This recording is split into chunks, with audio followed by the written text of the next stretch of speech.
Hello, creatives, community, and kind folks. Welcome to the channel RPG with DBJ. I am your host, of course, DBJ, and welcome to the one and only TriCast long-form tabletop RPG community and show on the internet hosted by yours truly, DBJ. And can't do this alone. I have a number of people who are brilliant. They are luminaries in the tabletop RPG community. At least they tell themselves that, and I believe them because they are here Monday through Friday. Yes, the show goes live Monday through Friday, and we take a subject and we actually talk about it all week long, Monday through Friday. And to differentiate it up a little bit, each day has this particular theme, and today is Monster Monday. And of course, a subject that I think I skipped over. There were a number of themes that a bunch of you guys have thought of, and I said, you know what, maybe go into those. But we're coming up to a convention, and I said, you know what, I think we've skipped over, even though we've danced around it oftentimes, is the undead, man, undead and necromancers. Got to do that. So, like, yeah, it's something. Listen, we're not going to run out of ideas on this one. And while as deep and dark as it is, it's also a fun subject when it comes to tabletop RPGs specifically. I don't think we're going to run out of anything energy involving in it. Although I think there are.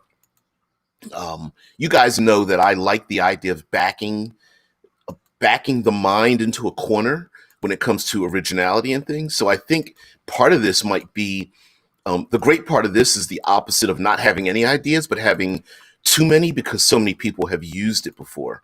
And so I think we can take some different turns and twists and things like that for our tabletop RPG games. I no doubt, I'm pretty sure. So one thing here on Monster Monday is I thought we would talk about, Monster Monday's relegated, of course, to monsters. We'll talk about NPCs in your setting and players and that kind of thing. So I thought we would have a little fun with that, just to go that way. Did I put necrodancers? Please don't tell me I typed in necrodancers. Y'all, what's going on there, Lloyd? Y'all DM says, morning, mate. And always keen to explore the idea of taking something simple, like, create Undead, and extrapolating it into a world and how it would change it. Of course, hell yeah, we're going to do that on World Building Wednesday. And I thought we might even talk about the idea. Okay, you're fine, Cam. I thought we would even talk about the idea of like that nebulous area of players the player that always wants to come to the game and they go, well, I want to make a good necromancer, right? And that's been a constant thing since the beginning of Dungeons and Dragons, with this ebb and flow and stuff. And of course, you have your social reasons and gaming reasons and all that kind of stuff. So I thought we would have some fun with that, especially a world where like death is off the table, and how do you define undead, right? So this Monster Monday, I thought we would discuss like how we can use some undead in new and unique ways. What are some elements we can use them for, NPC wise, how it works and stuff. Yeah. Yeah, Earl says, yeah, Caius has talked about contractual necromancy before. Such a cool concept. Yeah, you never know. You never know. I think we'll get into it. All right, so for those who don't know, of course, we're talking about the undead, whether it's your Monster Manual version, skeletons, zombies, vampires flow into that realm as well, mummies and ghosts, wraiths, banshees, and all kinds of, how do we say, Dungeons and Dragons has had a habit of using different terminology to create different monsters, even though historically, oftentimes it's just a matter of social or cultural differences rather than there actually being a difference between one or the other. But you have to have some fun with it. And undead, especially the lower level minion style ones, are really cool to throw at people because much like robots and say animated objects and things, they're probably like the top five. No moral reason why we can't kill them by the by the dozens or hundreds kind of creatures. Okay, and Crypta the Necro Dancer. So anyway, for those who don't know, this show goes live on Twitch, YouTube, and our own Discord server. The audio gets pumped out to our own Discord server. Just slide down on the left, join the Discord, slide down on the left, where all the cool kids are hanging down in the boiler room, waiting for you to share their ill-gotten gains. So now, for me, one of the big things to change or to consider when it comes to undead is to mix it up a little bit. You know, um, Cameron says one of the Call of Cthulhu games I watched had ghouls in it. Really liked the ghouls in that adventure. They were intelligent and ate corpses as a necessity. Their evil seemed to come last. Oh yeah, I've played in games with top hat, like Victorian, neo-Victorian top hat wearing ghouls that were like um, gathering and buying bodies in the in the alleyways and being very genteel, even though of course they were eating dead flesh and such. And in some ways, the idea of ghouls kind of puts them at odds with the other undead creatures, unless of course they're eating zombie flesh to turn them into skeletons later on. I don't. I hadn't considered that. No, I just thought about that, but there might be some conflict between ghouls and the other undead, of the other undead beings. Even though we know ghouls kind of like fall into that category of like undead aside as they are. But one of the things I think sometimes we tend not to do is mix the undead together, right? Like we tend to think only zombies or only skeletons or there's only vampires, and so we could kind of mix it up by twisting and turning them together. But I think something better than that, even to surprise your player characters and get something original, is to create different circumstances so your undead come across differently. Whether it's their danger or something like that, like um, zombies in a swamp are like have their bodies filled with insects and snakes or something, or um, there's a there are zombies that are infested, or some of them caught on fire for some reason, or they're carrying uh, diseases, or there's beetles and things running around in and out of their mouths, or swarms of flies and other kinds of dangerous stinging insects or something on them. Like I like the idea of that, where maybe they've got pus filled bumps on them or something that's going to spew some kind of like parasite or disease or something at you. I like the idea of that, and I like the idea that you could change them up by changing their circumstances, like their age. Maybe zombies at some point turn to skeletons because the flesh falls off at some point.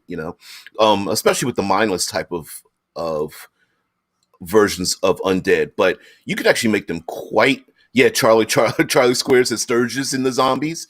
Why not? Or just being followed by swarms of vultures, ravens. What are some other carrion type creatures? Filled with maggots, flies. Uh, is it jackals or hyenas? That I think it's jackals that eat carrion as well. Yeah, Cameron says,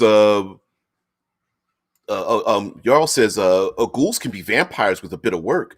They eat flesh instead of drink blood, but I can see them working together to process people for food. It can be allied. Yeah, they can be allied with vampires as well. And you, okay, the definition of things doesn't necessarily need to be one thing, right? Like Um, like for example, um, you know, your definition of what a vampire is. Do they eat? Do they drink blood? And it's only like the typical like two puncture wounds in the neck, or do they rend flesh from people's bodies? Right? Um, is it the do ghouls drink the blood, wait for them to die, and then start consuming the flesh? Maybe it's something like that. So yeah, you could. And by the way, we don't need to describe our undead by the monster manual. You can you don't need to go, hey guys, there's three ghouls. You can just describe what they're doing and how they're doing it and let the players make an assumption about what's going on. Also, you know, intelligence has a lot to do with how we interact with our undead in our tabletop games too. Do your zombies talk? Are your ghouls mindless, or are they quite civilized in their consumption of their flesh and whatnot? Are they fast or slow zombies and skeletons? That it's that kind of thing. Are they rage zombies like 28 Days Later, or are they curse zombies where they just shamble along like Shaun of the Dead or whatnot? Oh man. Um. Uh. All right, Gaster Two Soul says, "Hey y'all, this doesn't exactly involve monsters, but I'm trying a new experimental game mechanic. Let's hold off on that. We don't want to get too squirrely today, but you could post it anyway if you'd like to. Um, yeah." Charlie Square says oozes coming out of the zombies could allow you to keep zombies for a higher level. Hell yes. And Ochre Jelly in half as and half the zombies could make the encounter tougher than the same number of ghouls. Oh hell yes. And it depends on how you want to do that, right? Do you want to do you want to stack them, or do you want to BFF them, right?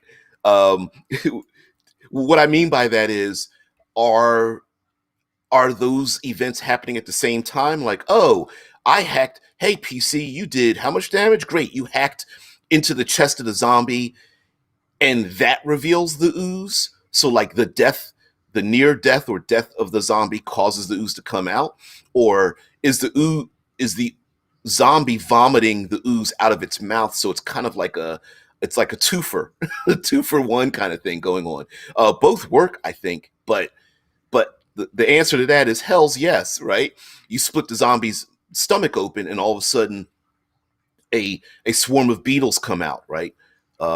Yeah, like Charlie Square says, a mutual symbiosis or paratism, parasitism, which yes and no. I mean, depending on the timeline of life, they could be eaten from the inside out given enough time, which if you yeah, like a zombie giant full of black pudding, yeah, why not gelatinous sludge or something? Yeah, that kind of thing. No, Gaster, you're all right. There's nothing wrong with your. Listen, dude, we are all full of it. Great ideas, I mean, and so you're perfectly fine. Yeah. Um, Now, Tesla says carrion is an important food source for large carnivores and omnivores in most ecosystems. Examples of carrion eaters, because I asked the question, or scavengers include vultures, yep, condors, hawks, eagles, hyenas. I thought it was hyenas, couldn't remember.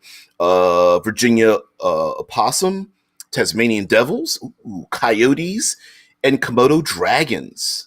That's a good list there, because that covers a wide range of territories and environments. Anyway, many invertebrates such as the carrion and burying beetles, as well as maggots of caliphorid flies, such as one of the most important species in.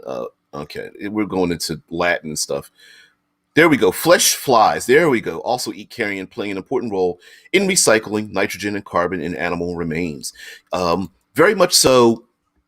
Like Jarl says, Komodo dragons are also scavengers. Who's to say that a and you guys know I absolutely love tension timers. Anything you can build tension with. Players could go, you know what? My character can take out zombies. I can one or two shot each one. I've got 3 attacks per round. I can take 3 out at a time. And you're, as a DM, you're like, yeah, you can do that. But when those scavengers, when you're either A, taking away scavengers' food, or B, the scavengers themselves are hunting for their food down, maybe that makes the thing worse, right? So you could absolutely pile them in. And listen, mindless undead are great. Um, I was about to say exploration. Well, exploration works. They're great escalators. We've seen plenty of times when you'll see one zombie, and then there's 3, and then there's 12, and 38, 164, 587, 1,623. Like they're great to expand into, like, oh, there's not just one. You need to be on your toes because there might be more. And that's where we can blend into the swarm monster. You know, um, Gaster says, as for vampires, I imagine them being less like a creature who feeds off of blood because they can't eat anything else, but they need to drink blood because of them being unable to produce their own white blood cells. I like that. Or hemoglobin, and possibly if they don't drink blood, their immune system is weak. Oh, listen, strangely enough, vampires are like some of the best story storied undead, strangely enough, because of their weaknesses. Think about that for a minute. Vampires probably have the largest collection of weaknesses of most horrific monsters, and they're the better for it. One of Brandon Sanderson's rules of magic, right? It's the limitations and weaknesses that make magic and fantasy better than it is their capabilities, which I tend to agree with generally. Um, Charlie Squared says, oh, here we go. Jarl says, extrapolate that to magical monsters. Maybe young dragons are scavengers as they are opportunistic. Ooh, you've just killed something big. Do you have time to skin it before something big comes to claim it?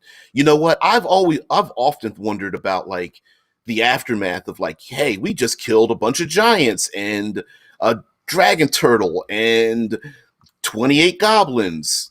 There's nothing else that's going to happen to us. And you're like, yeah, that's a lot of decomposition. Something's going to come along to get it, even if it's not, even if the player characters aren't the direct victims of such a thing. Yeah, the swarms of flies and maggots and disease that comes from it, the scavengers that head towards it that are trying to defend their own kill. Like, hey, when the scavengers come and those Komodo dragons or swarms of condors or something are going to eat it, they're not going to want the PCs around. And many enemies might look up in the sky and see a swarm of something flying overhead and, like, ooh, I think they just killed like 5 owlbears that were sitting in the woods. Must have been them. You know, Charlie Square says, covering the zombies in yellow mold could require the players to get creative. Everyone thinks about the zombie virus, but the players may find themselves making constitution checks for more diseases. Hells yes. Um, as a matter of fact, by changing the dynamic between fighting them, might have a good thing, right? Like, hey, sure, you can hack away at them, but they're going to spewge all over you unless you use maybe like a reach weapon. Again, going back to that air quotes useless technique of pushing away or knocking down your foe, it might be pretty important to keep them at arm's length until you can corral them or push them into a pit or something like that, right? So hell's yes. Um, chat's moving a little bit too fast here. All right. Uh, Cameron says bears will also eat some pretty nasty carrion. Plus, reports say dogmen are often seen eating roadkill. I hope you mean that literally.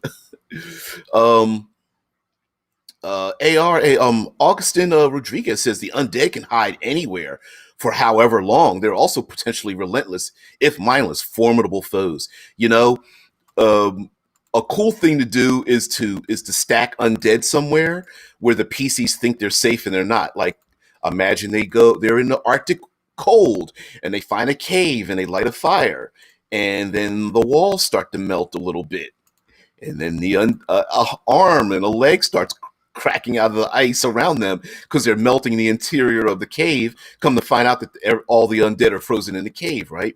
I played in a game where there was this accursed desert. I've brought up the accursed desert before, but the idea was that everything that dies becomes undead, and then there was like undead wandering through the deserts, and there was winds blowing the sand, and there was sand undead under the sand dunes and stuff. Yeah. Charlie's like, yeah, get the N95 mask. Yeah, Jarl says, yeah, your Sun Tzu goes out the window when the enemy doesn't play by the same rules as specified by, what's the book, World War Z. Yeah, they tried to use weapons against the undead, and shock and awe and certain kinds of weapons are useless against undead because they don't stop. They never rest. They don't go to sleep. They don't have a morale check. They just keep coming at you. Although there is a way to get around that as well if you think you've overwhelmed your player characters. Gaster says, vampires could also have problems with disease due to the stuff like bloodborne diseases carried by other humans that they feast on. And it could also be, even if they aren't affected by those diseases, Gaster, they could be spreading the same diseases, inadvertently, thereby tainting their own food source amongst the human population that's not disease-free. I did that in a vampire myself and other players inadvertently did that in a vampire game it was like the 80s, and it was like the AIDS epidemic, and we were kind of part of that, AIDS and heroin and stuff like that. It was a gritty streets of Philadelphia. But anyway, we were playing in a game where we as vampires had to worry about that, and we were like, oh, we're vampires, we're immortal, and like, yeah, but no, everybody else isn't. And so like the CDC was around and all that kind of stuff. It was pretty cool. Yeah, I agree with you, Gaster. Yeah, vampires might be super tough in certain routes, but if you ain't got no blood in you, an infection like um, uh, tetanitis and other bacterial infections might be the end of your ageless life. Or hell, what happens if it doesn't end your life, but it just makes you like you lose the ability to move, and you're just another desiccated body, and they dump your body with other bodies and take you to the morgue, and you're a vampire, you could barely move. You're like, no, they're gonna bury me, and I won't be able to get out, and I'll be here forever. Oh yeah. Yeah, Deadman says Council of Worms for 2nd edition AD&D covered young dragons in their scavenging. Hadn't thought about dragons eating scavenging, being at least young dragons being primarily scavengers. But I could imagine people getting pissed off if they're like scavenging into cemeteries or something. But wow. Cameron says plant zombies can be really fun, especially in Pathfinder where positive energy hurts regular undead, but not bodies animated by plants or even parasites for that matter. Yeah. And Jarl says a lot of large predators eat whatever they can since the energy needed to hunt is so huge. And desperation drives people to do things like that too. And even animals, even if they aren't natural scavengers, meaning like there's a lot of animals that will eat the recent dead because it's not quite the same as something that's like covered in mold and fungus and maggots and flies, right? So even something that has recently died, like you said, Jarl, is easy pickings, right? It's why it's the concept of I don't need to be the fastest runner. I just need to be faster than you, because a hunter goes after the slowest one, boom, takes it down. And what do the other hunters do? A lot of them stop running because they go after the one, the one in the herd that they took down. So I could imagine a bunch of large scale fantasy monsters going like, yeah, I could go after the owlbears that are running, but it's much better if I steal the one that the player characters killed, right? Because I can just grab that one and snatch that and fly away. I don't have to worry about like being attacked. So I think the origins of some of your undead also might have quite a bit to do with it, right?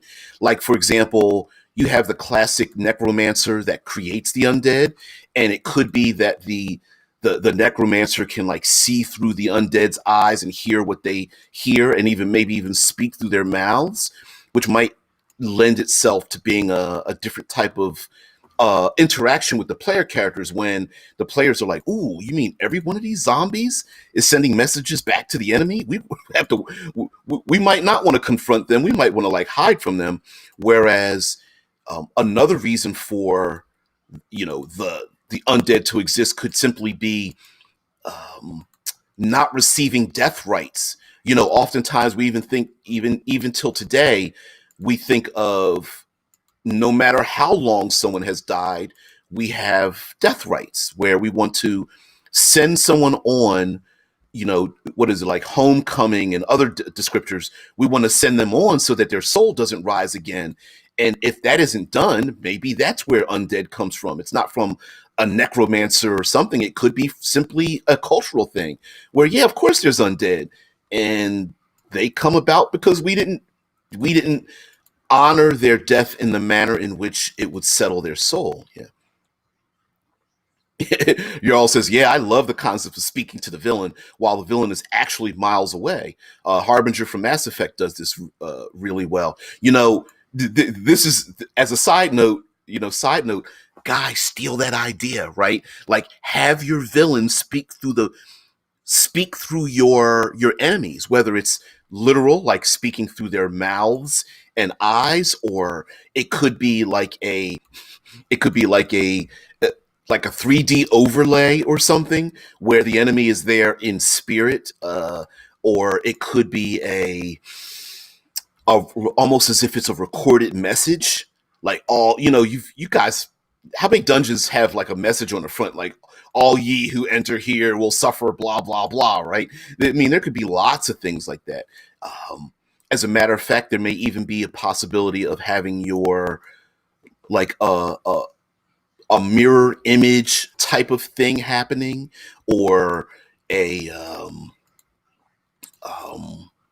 they could be speaking but not using words, like scratching something into the dirt, or a message that rises like a wound in their chest, carved in the flesh of their chest, just as the players looking at it. One scar after another spells out some kind of nasty message to tell the players to back off, which of course they're not going to do that.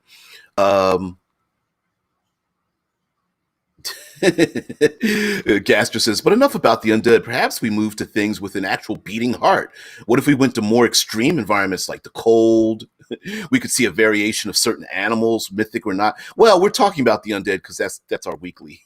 That is our weekly theme. So I know Twitch doesn't necessarily show my thumbnail, but yeah, that's our theme. Undead and necromancers is a theme for this week. But anyway, Gaster goes on to say, yeah, like you're talking about extreme cold. Will we see a variation of certain animals, mythic or not? I think with the undead, one concept is that they're completely immune to, say, something like cold or heat, right? Or maybe they're not immune to it, but because they have extreme endurance, that they're not affected by it. But say, like in World War Z, the concept was that it would slow the blood down in their bodies. So in effect, it was better for you to be in the cold regions because then you could smack them in the head and they slow down. So extreme environments, I think, would have a divergent effect on them other than human beings, right? Like, for example, the undead in a swamp, while sure they might not be able to go after you fast, they still can go after you because they don't need to sleep. Although, going in a shallow hulled boat across in a swamp, and then you feel hands scraping at the on the underside of your boat, and then get ready to flip it over while you're in dark, dank waters with like snakes and crocodiles and diseases and parasites. That's pretty nasty.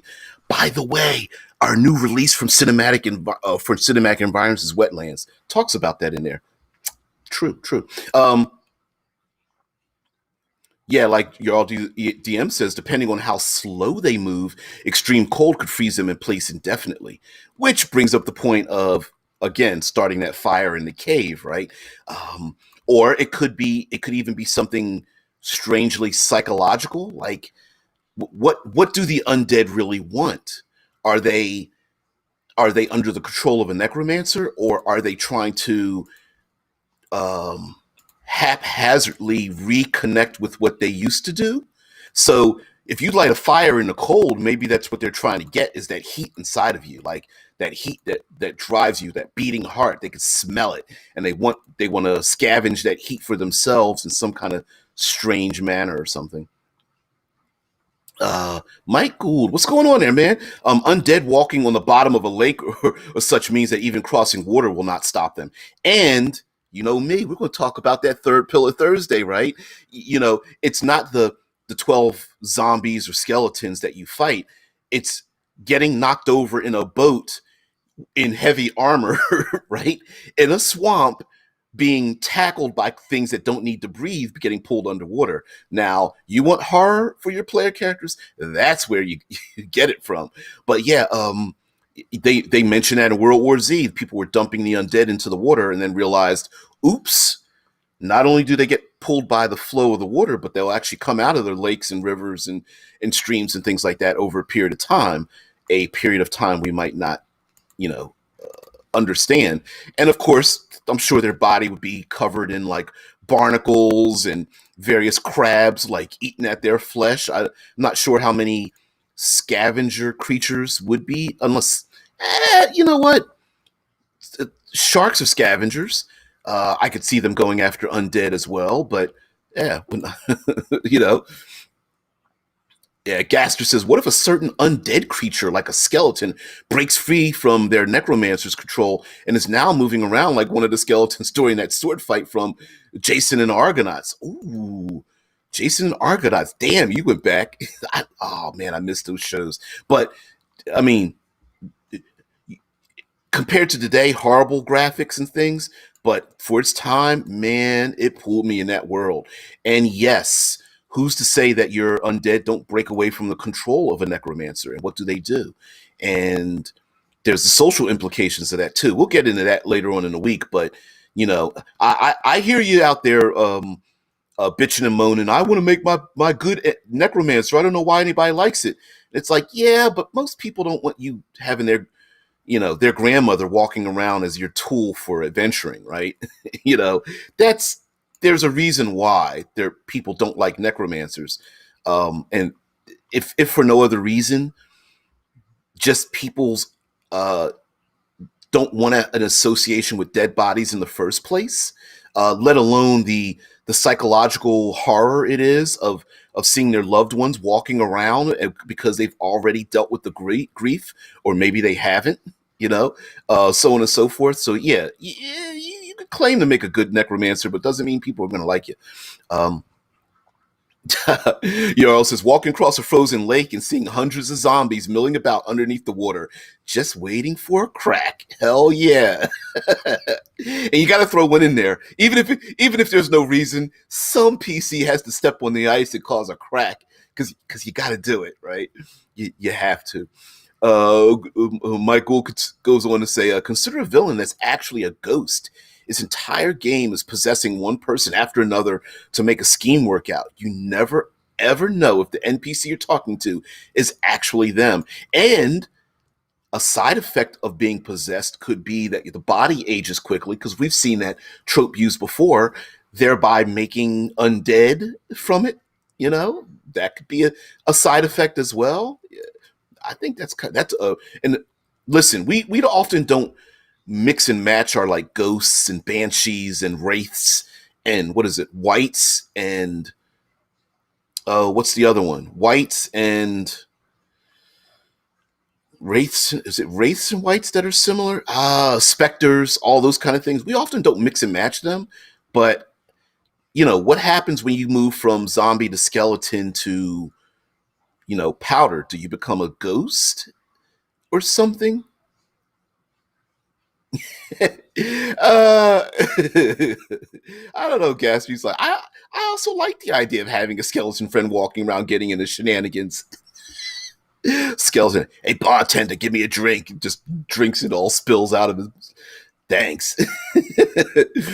Oh man.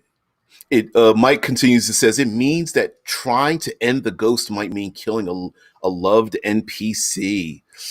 Yeah, I like that. I like that a lot. You got to give some hard choices in there. Is it wraith inspectors? Yeah, wraith inspectors that are in the same family of undead in Dungeons and Dragons. I think it is. Yeah, Cameron says, what about a necromancer that raises dead forest animals? Not pets. Could also be considered spooky, but good. I don't I don't like your use of the word good in that, but yeah, could be. Um Jarl says breaking free from necromancer's control could be a cool way to explore the idea of AI in a fantasy setting. Yeah, and then what do they do when they break the control? Like, do they go about? Do they know they're dead?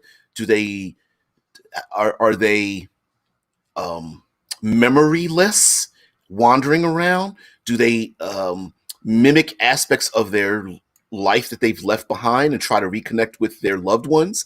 And their loved ones are like, "Oh no, they're zombies," and the zombies are like, "Oh, there's my people, and here's my bed I used to sleep in. Oh, I love the pie. Let me go get some pie." Maybe there is something to it, to that effect. You know, um, Augustin R says we could agree that necromancy is at very least in rather poor taste, though you can play around with those concepts, which I love the idea of playing around with the concepts. I mean, both um, you know both things can be true. A good necromancer that is hated can be true, right? Depending on like the culture they come from and the things that they're trying to do, or it could be a necromancer could be in the midst of their own transition, right? Many people try to be the delve into the goodness that they think they're doing and fall head first into the evil that they eventually become. And a player character could literally be in the process of that, like, I'm a first level necromancer, and then by 20th level they become the brand new big bad evil guy, right? They become that evil lich. So sure. um, Gasser says, now I'm imagining a group of PCs just carefully walking through the ice covered lake, and just like one of the PCs to drop a pocket knife their father gave them, and the time slows down. Yeah. One of the PCs screams out, "No!" as the knife slowly sinks into the ice as the crack slowly forms, and then you suddenly hear the swishing of water as a horde is swimming to the top. Hells yes. And I love the slow motion, like, no, as something sharp or something heavy tumbles down and hits the ice and cracks it, and then a hand reaches up and starts to grab one of the PC's thighs. Yep. uh, you and me, dude. You and me. Yeah. Cameron says, what about a necromancer who raises dead forest animals? Now, going back to the dead forest animals, druids, right? I mean, that's a perfect way. That's a perfect excuse for how a druid can become like the big bad lich like person who feels bad for the dead forest animals or something, and inadvertently wants to bring them back. Or what about the curse? And I don't mean the curse on that a player character does, but how many family members have their loved ones pass away and said, I would give or do anything, I would sell my soul to have my family back, right? And then the family comes back and they're like, what the hell did you do to me? And they're like, I didn't think anybody would take me seriously. And then the warlock patron is like, yes, I brought back your family, now you owe me. What's the show? Penny Dreadful. Penny Dreadful, they had Dr. Frankenstein, a very young Dr. Frankenstein trying to overcome the ultimate in medicine, which is to defeat death, right? And came at it from a good place. And he was pretty sick dude coming at it from a good place.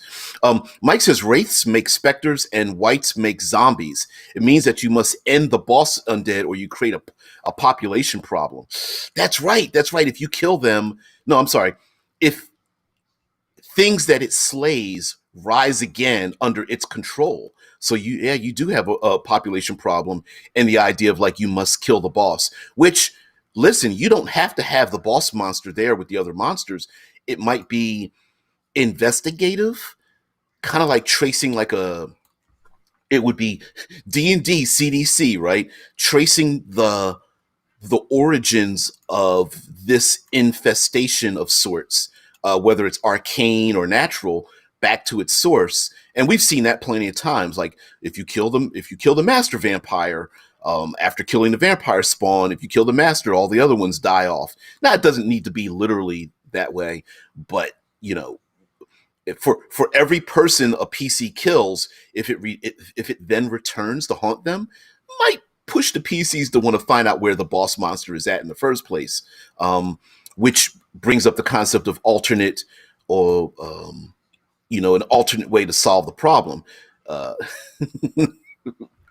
Yeah, like Dante says, yeah, your princess villain is in another castle. Yep, and then there you go with the moral quandary that you brought up before, Mike. Like, what if an NPC that the PCs love is possessed by a ghost or turned into a vampire or suffering from the disease spread by the zombie, and now the PCs have to scramble around to find a cure, or they don't have time to apply the cure because they're surrounded by a mass of undead. And again, we brought this up last week about, how do you handle a horde of monsters? I'll tell you right off the bat, don't do this. Do not roll 87 hit rolls for 87 different types of undead. Don't do it. I don't care if you have a die roller, a click a button, don't do it. As much simulationist sense as it makes to roll all the die rolls for a horde of monsters, it's boring, slows the game down, and becomes a slog. What you want to do is you want to change the dynamics of what's going on. So, yeah, you want to change the dynamics. Gaster's comment about like Druids just be like, "Yo, dude, like, duh, that's my job." Druids be like, I love it. He goes on to say, perhaps the villain isn't actually evil, but their ideas are so twisted that they don't really resemble the ideas they once had before they began losing it. An example would be how long will that prototypical village being attacked by enemies from the outside start to, if let's say one of them is given the ability to raise the dead ones so that the dead could then serve to protect that village for a good reason. The typical goblinoid horde has been attacking the village forever and no one's come to save them. And then a farmer there has beseeched some evil power to raise the dead, and maybe a number of the people that have died from the goblinoid hordes are now raised to dead, and now the people are like wrapping them and taking care of these undead warriors that are protecting the village. Slippery slope, right? Maybe that's the thing. PCs are like, the village is surrounded by undead, and the people are like, please don't hurt them. That's my uncle and my cousin and my sister. Yeah. Cameron's like, how many undead does it take to make a necromancer? Like, is Perf Journey Quest a necromancer? I don't know. Is it 1? Is it 35? Maybe there's like a necromancer's card. Also, talking about the slippery slope idea, why is the necromancer doing what they're doing? Like, for example, maybe the local necromancer doesn't care that they're creating these undead. Maybe they are trying to do experiments to defeat death, and skeletons and zombies and wraiths and all that kind of stuff are just side effects of what they're really trying to do, which is make an elixir of immortality or bring back a loved one. Batman's been fighting Mr. Freeze for years, but Mr. Freeze has got a great backstory, right? He's trying to bring back his loved one through, any means necessary. And maybe the Necromancer is just, or Necromancers, if it's a cult, or a noble who has a dead one who's in stasis and hires the Necromancer. Like, I don't care what you have to do, how much money I've got to spend, how many resources I've got to burn. I want my family back. And the Necromancer's, year after year, decade after decade, is like, I'm trying. Or we've seen this before too. Most people don't want to die before they see their mission completed, including good people, right? How about that good and noble knight, wants to see that their religion, their justice spread throughout the countryside, and they make a pact to, live beyond the dead. Or maybe those same knights in the knighthood have pledged themselves to the local necromancer, who isn't called a necromancer, and says, even unto death we will defend our country. And when their dead bodies are brought back, they seek to wrap them like a mummy and put them back out there on the battlefield again, right? So, yeah.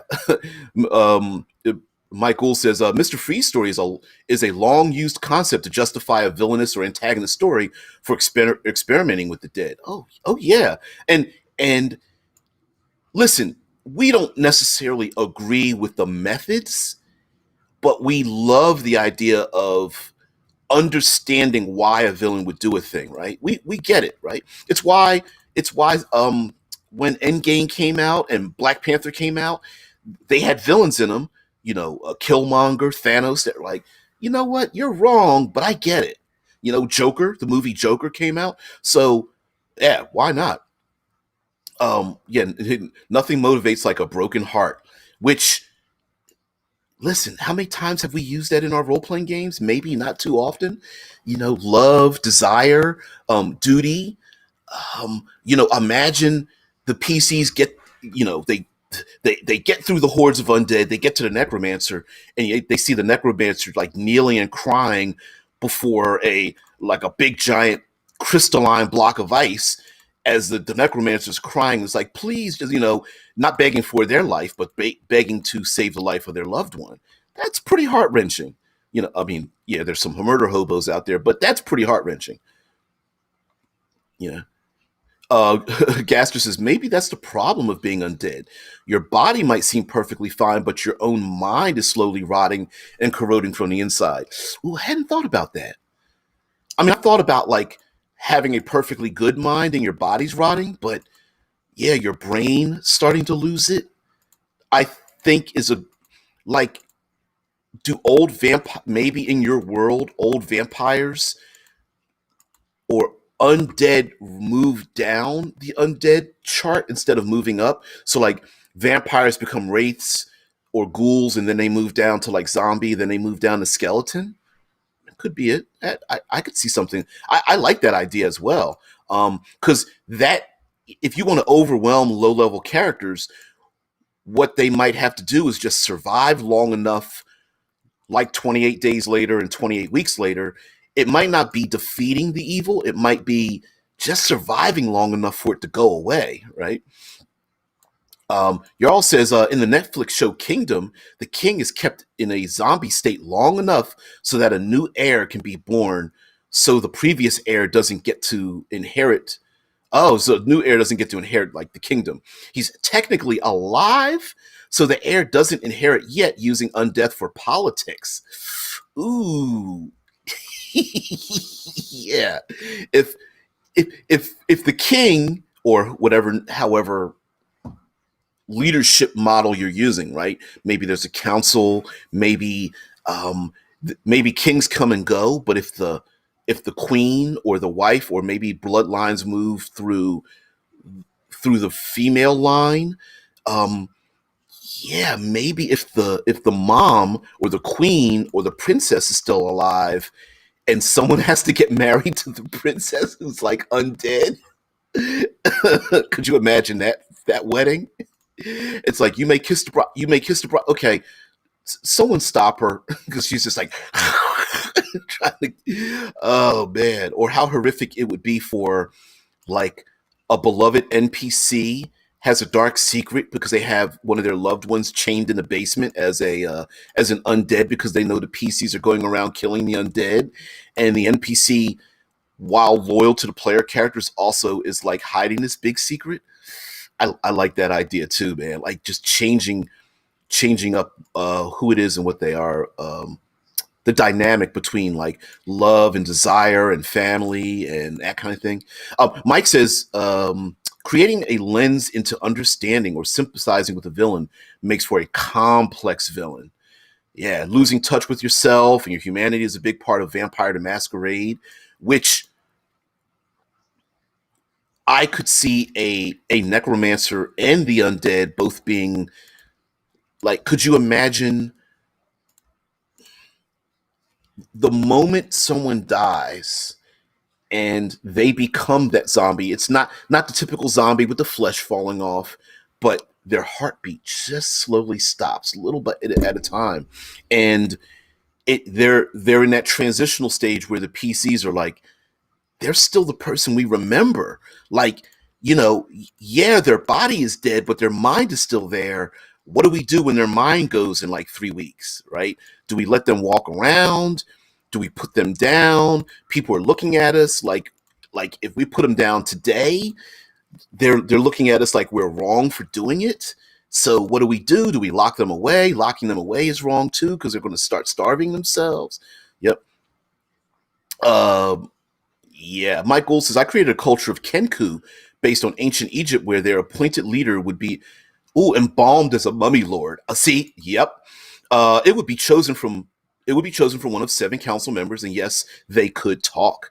You know, mummification in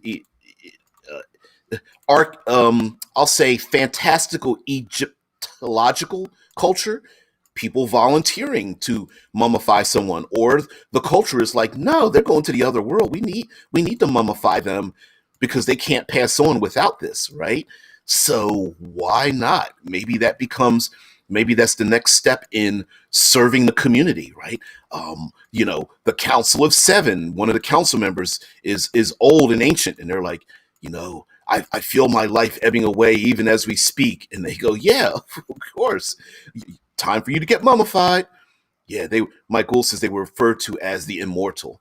And of course, if you go through the like removing of the organs to be placed in jars, that might be the step to move on into lichdom in the good way, right? Don't tell me they're carrying Kenku. Each cult would vie for who's to be chosen. I like that. Dead Man puts in the Kenku. Yeah. Mm-mm-mm. Let's see. What's this? Uh, is it Conan? Conan the Defiant. Conan falls in with, I'm going to call him Sang or Kang, a priest of the Suda Oblates, who was conveying a jewel known as the Source of Light back to his temple. Unfortunately, his talisman is coveted by a necromancer, Neg the Malefic, who plans on raising an army of undead warriors with the jewel's magic. When an agent of Neg murders Sang and steals the jewel, Conan seeks vengeance for his friend, and joining forces with a woman, Alishi, and a beautiful zombie, Tuane, Conan tracks the murderer back to his master. You know, also, the Restless Dead is another concept we're going to talk about because I'll bring it up now. The Restless Dead, meaning like people who know that they're in an undead state, they want to end their undead state, but they're not done finishing their mission. Like a loved one who wants to save the life of their living family members, or someone in an undead state that wants to take revenge on an evil warlord or something. Undead are actually pretty good quest givers, right?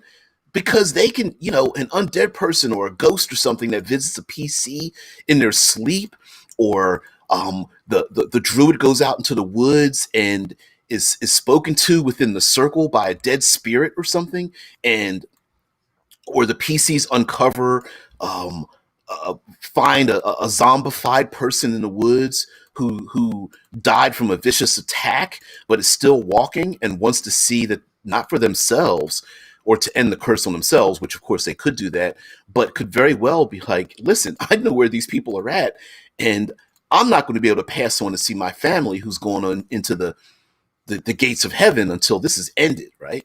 Yeah. Ooh, imagine a white WIGHT bounty hunter who gets to keep their target as a zombie minion. That's the price. I'll do this. They belong to me. Ooh, I like that a lot. And listen, ghost ships, right?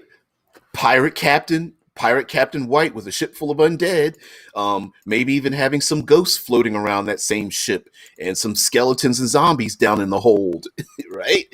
Yeah. Hey, you want to join me? Hey, matey, you come with me.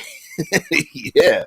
Yep, Headless Horseman deserves to be mentioned, even if it's just in chat. No, the Headless Horseman, listen, we don't need to even have, like, okay, while I'm sure Dungeons and Dragons has stats for Headless Horseman, okay, completely separate from all of our rest of our undead, there's no reason to say that our undead don't operate in the same way, right? Just because you cut the head off a zombie, just in the movies they say they're dead, but maybe it's not headshots. Maybe there is something out there like an evil spirit without a head and using different other people's heads and flaming um oh, why did my brain do flaming pumpkins as their head or something like that? Why not? Why not do that? Why not have, like, I don't know, your doppelgangers are related to the undead, where they're undead but they kill people and then wear their skin to resemble the living. Why not? um, Gasper says sometimes madness is most common among people of older generations. Yeah, yeah, like what is it, sunsetters, dementia, things like that. Yeah, so why not have something similar but with vampires? They seem young, but just due to the limitations of the brain, they could slowly begin to lose it, like how the elderly begin to contract dementia.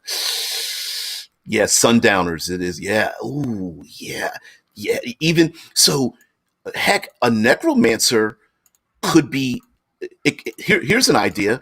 A necromancer, we think the necromancer is the big bad, but maybe the necromancer is just like a scientist trying to keep the vampire lords or mummy lords or whoever their brains in check because they're losing their memories, they're losing their insanity more and more. And the necromancer's like, look, if I don't keep these experiments up, they're gonna absolutely terrorize the whole nation.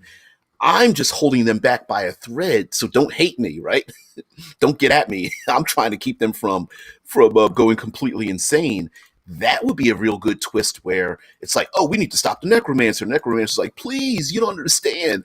I'm holding them. It's like me putting a finger in the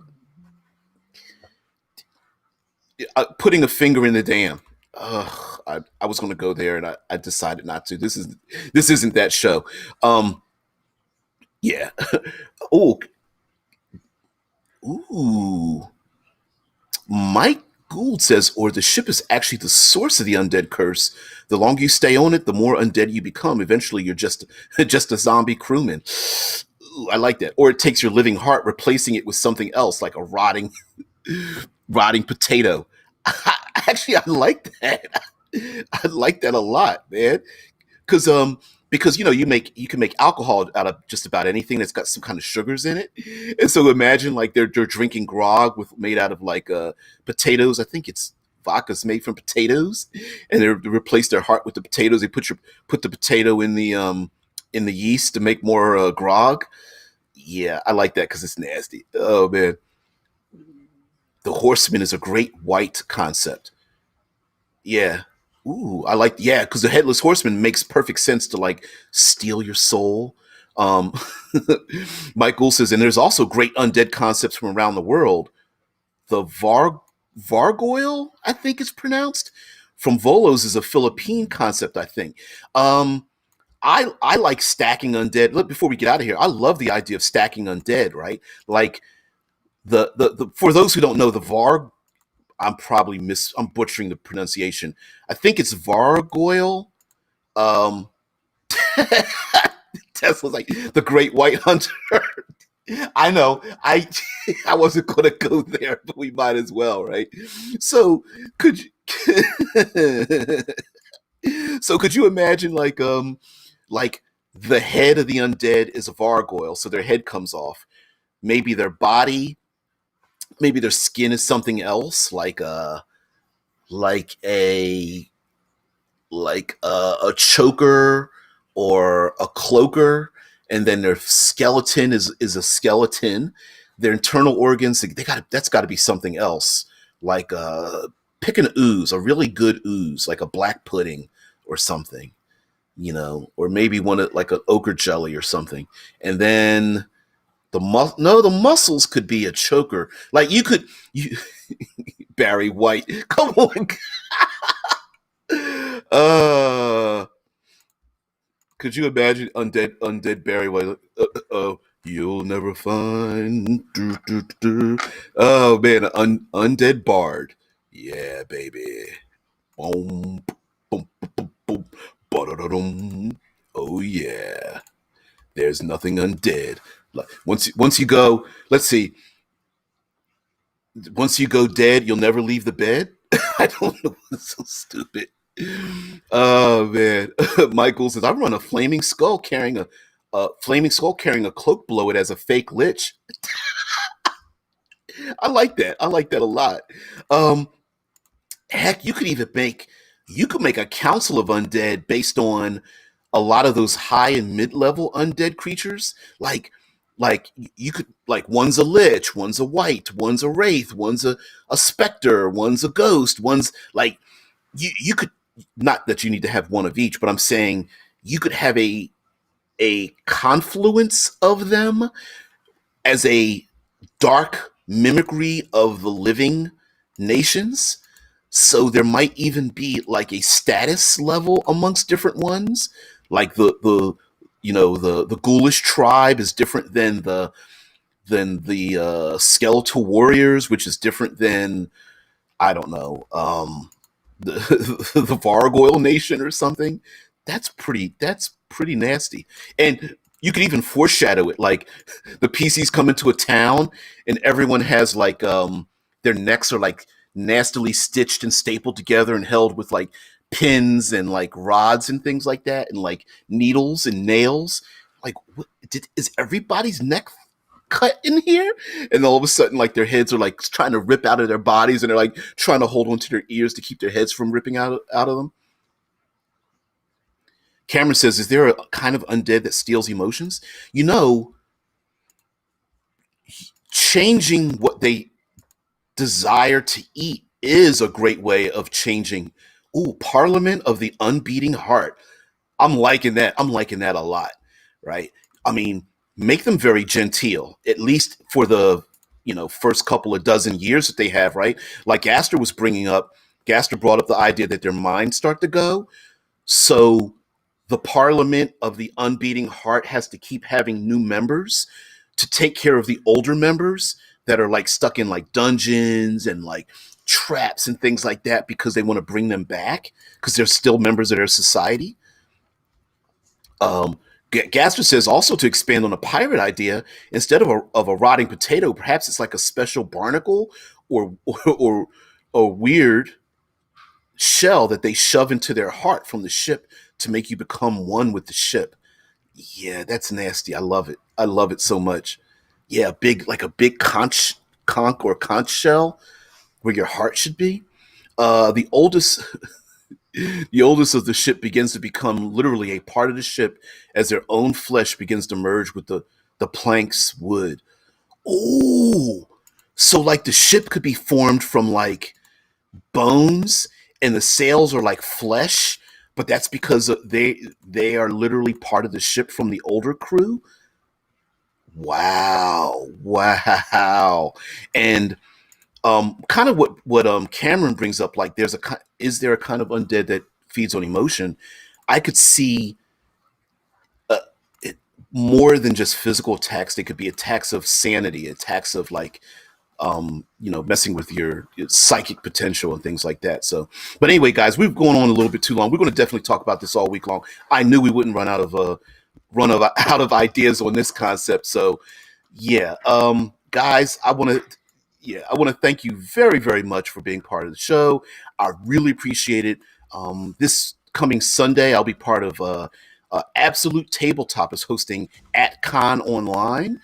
And so I'll be part of that. So check out Absolute Tabletop and everything that they do over there on the Ab tab. As a matter of fact, join their Facebook group as well. But anyway, guys, we've come to the end of this. We can go on and on and on. We're going to definitely talk about this tomorrow and the rest of the week. So, guys, thank you very much for participating. I really appreciate you guys bringing the love, bringing the comments and all that kind of business. So, guys, thank you very much. And Lloyd, you and me, come Sunday. All right, now, guys, take it easy. I'll see you later. Bye. Thank you very much for watching.